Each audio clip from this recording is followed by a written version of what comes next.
So I started to put two and two together. That it's not that they wanted to kill Jesus, because they could have just killed him. They wanted to disprove who he was. This was their point, was to disprove who this man was. He said he's the Messiah. They wanted to disprove it, and they knew if you can crucify Jesus, he can't be the Messiah. He cannot be our Messiah if you can crucify him. And even if he is, if we can still force our crucifixion on him, then that'll detriment his message. So they understood this and knew this, and this is why they wanted to crucify him. And this is exactly why Allah saved him from it. Because everyone asks you, why did Allah save him from the crucifixion? Because you cannot crucify. That was part of his law that he came to fulfill, that he could not be cursed according to this law. He said, I have come to fulfill the law. To fulfill it. Therefore, he couldn't be cursed according to it.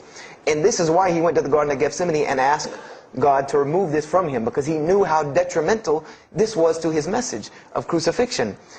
So I began to see all of these things. So I started to read. I got to the book of Acts and started to read the writings of Paul the Apostle. And things went from this to this.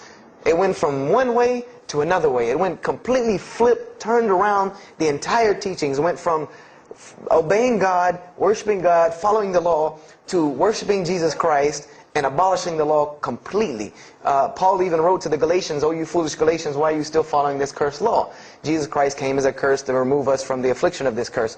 So I said to myself, but Jesus just said a few books before this that whosoever shall break the least of these commandments and teach men to do so shall be the least in the kingdom of heaven. And here you go, Paul preaching this gospel to abolish the law.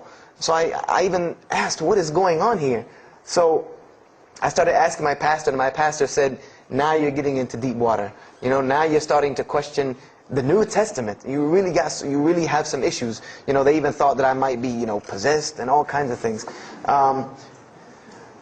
So I had a very big conflict going on inside of me, and my friend took me to his textual critic teacher, his professor. And what this man told me probably wrecked my faith in Christianity. And I always say, I doubt he would be very happy me traveling around the world telling people that a Christian professor from Bob Jones University wrecked my faith in Christianity. But he did. Because what I asked him was, what happened to all these contradictions? You know, in the Old Testament there are many contradictions. If you study Hebrew language, you'll understand that when you read some of the Old Testament or the Torah, that there are some parts of the Torah that you can see is the most beautiful Arabic that you can see. The most beautiful Hebrew that you can see, just like when you read the Quran. It's very beautiful Hebrew. And then 2 chapters later, you'll see Hebrew that looks like a broken 3-year-old who is trying to scribble some Hebrew down. It looks very colloquial, very dialectic. You can tell it's not the same person speaking. So I went and asked him about all this stuff I saw. And he told me, he said, what you have is a book written by men over centuries and centuries and eons and eons. And he says, and this book started as an original that was copied and copied and copied, and somebody added a mistake, and somebody came behind him and corrected that mistake and added 2 of his own. Someone came and copied it and skipped a line and added a line where it wasn't supposed to be. And then someone else came and copied it and took it to his country, and in order for it to fit well with the doctrine they were teaching, he would cross out a dot here or cross out a word here or change a word here so that it would fit with the theological ideas of this part of the world.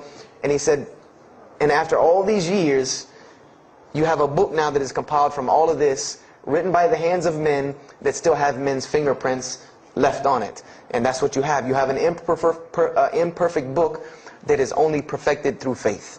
This is exactly what he told me, that this book is perfected through faith. You cannot perfect it textually. It's not a textually perfect book. Those who believe in it by faith. And so I said, here we go again with this faith thing. You know, I said, God gave me a brain for a reason.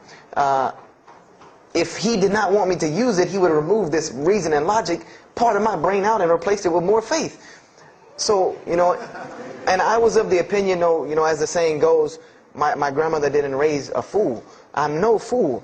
You know, I said, I can't believe in this. You know, I mean, this book I've been taught is the inerrant word of God, and you're just telling me that it's a book of errors that's only perfect through faith. That's like me taking a 1982 Datsun all beat up and say, if you believe, it can be a Mercedes. If you believe. You know, that would make no sense. You can't take a car to the car dealership and say that. No, no, if you really believe it, if you look at it right, it's a Mercedes. So I said, no, you know, this is a book full of errors. And God's religion is perfect. If God has a religion, it's perfect. If He has a book, it has to be perfect because He is perfect. So I left Christianity completely. And I decided that I was, you know, I had learned some concepts from the Bible. God was one. You couldn't fool me of that. You know, I had also concepted that there should be nobody standing between me and God because He created me without permission from anyone. Therefore, I don't need to be taking permission from someone to go to Him. If I had to be forgiven for something, it should come from Him, because on the day of judgment, it's going to be me and Him alone. And I didn't know about God's prophets yet. You know, I had my doubts and persuasions about that. So I decided to start searching other religions. I went back to Judaism. I studied Judaism. I found the same thing that Jesus taught about two spiritual Jews that leave the law, and Jews that were so caught up in the law that they left no room for spirituality. I studied Buddhism, Hinduism, Taoism, Confucianism, Wiccan, Bushido. You know, everything I could get my hands on, every type of ism or religion, I studied it. But there was one litmus test that I used for every religion. And whenever I met them, or the people or whatever about this religion, I would always ask them, do you have a book?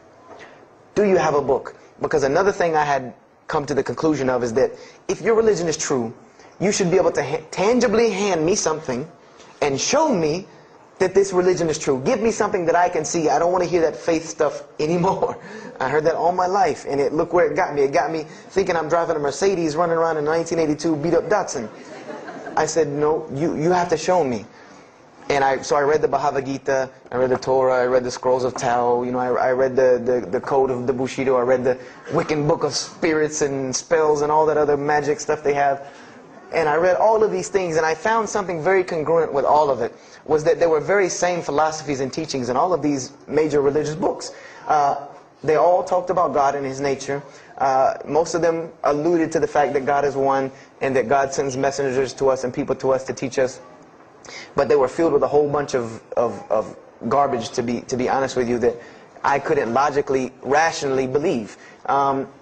So at about the age of 17, just about the time, about 17 and a half, I gave up my search for God.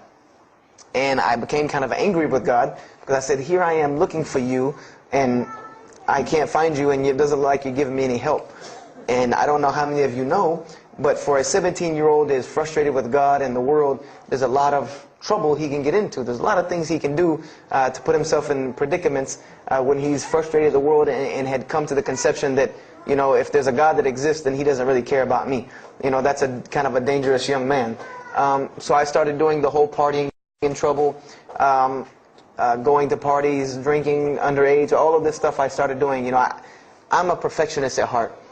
So when I was a Christian, I tried to be the best one I could. If I was going to switch to being any other religion, then I was going to do that 100%. So you better believe when I went after the dunya, I did that 100%. And, you know, I was a martial artist since I was 15 years old. And even though it was only 2 years, you know, 2 years at 17, you think, you know, you're Bruce Lee. So I got into a lot of fights. Got kicked out of school, had to go to another school, got in one fight, got arrested for a fight, you know, and there were a couple incidences that stopped this downward spiral, because I was on a very, very quick downward spiral that would, and I believe if I would have continued on that downward spiral, I would probably end up hurting someone, killing someone, or them hurting or killing me. And there were two incidents that brought that to an abrupt stop, like pulling the emergency brake. And the first one was a car accident that I was in. My friend and I were on the way back from Clemson University from a frat party, and we were driving up 385 in South Carolina, and we were both highly intoxicated. And I decided that night that he was driving, I decided to put my seatbelt on for the only reason that I kept falling over when I fell asleep without the seatbelt on, because I didn't really believe in the seatbelt thing, because I said if I'm going to die, I'm going to die. You know, that was the conception that I come up with. That if, you know, if it's time for me to die, it's time for me to die. I didn't believe in the whole tying your camel thing.